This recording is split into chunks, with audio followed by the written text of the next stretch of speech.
suivi par votre homologue Xi Jinping.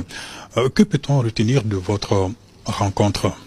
Merci. Tout d'abord, nous avons répondu à l'invitation du président Xi Jinping pour participer au 9e forum du sommet Chine-Afrique, qui est une grande rencontre de partenariat entre la Chine et ses partenaires africains.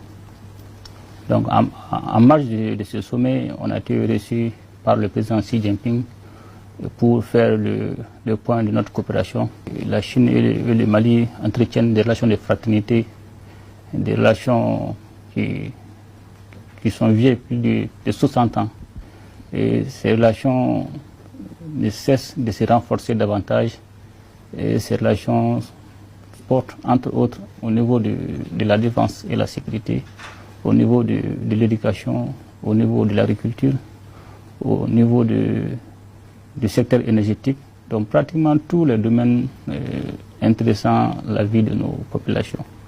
Donc nous avons fait le point de cette coopération, mais aussi sur demande du président Xi Jinping, il a été décidé d'élever le niveau de notre partenariat à un partenariat stratégique. Et cela a tout son sens. Et pour cela, on a décidé que les deux ministres des Affaires étrangères commencent à organiser une visite d'État au cours de laquelle nous allons définir les périmètres de notre partenariat stratégique. Aussi, nous avons discuté de certains nombre de projets qu'on devait finaliser. Il s'agissait d'avoir le financement de SAFODE. Et cela a été un acquis. Mais aussi, le président Xi Jinping a décidé d'offrir à peu près un montant de 22 milliards sans contrepartie au peuple malien. Donc dans ce montant, il y a aussi une partie qui sera orientée vers les sinistrés des différents cas d'inondation.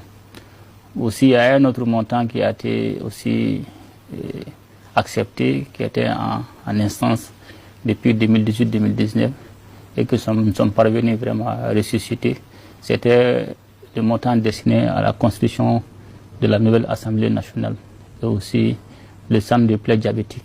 Donc nous sommes aussi à peu près de 25 milliards à peu près. Donc nous tenons vraiment à remercier le président Xi Jinping pour cette donation.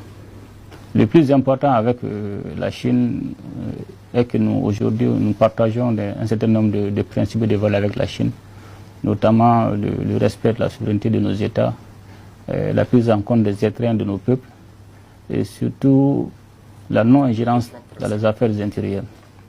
Donc cela nous a permis de continuer à discuter et nous allons toujours voir toutes les possibilités qui peuvent nous permettre d'avancer dans ces partenariats stratégiques.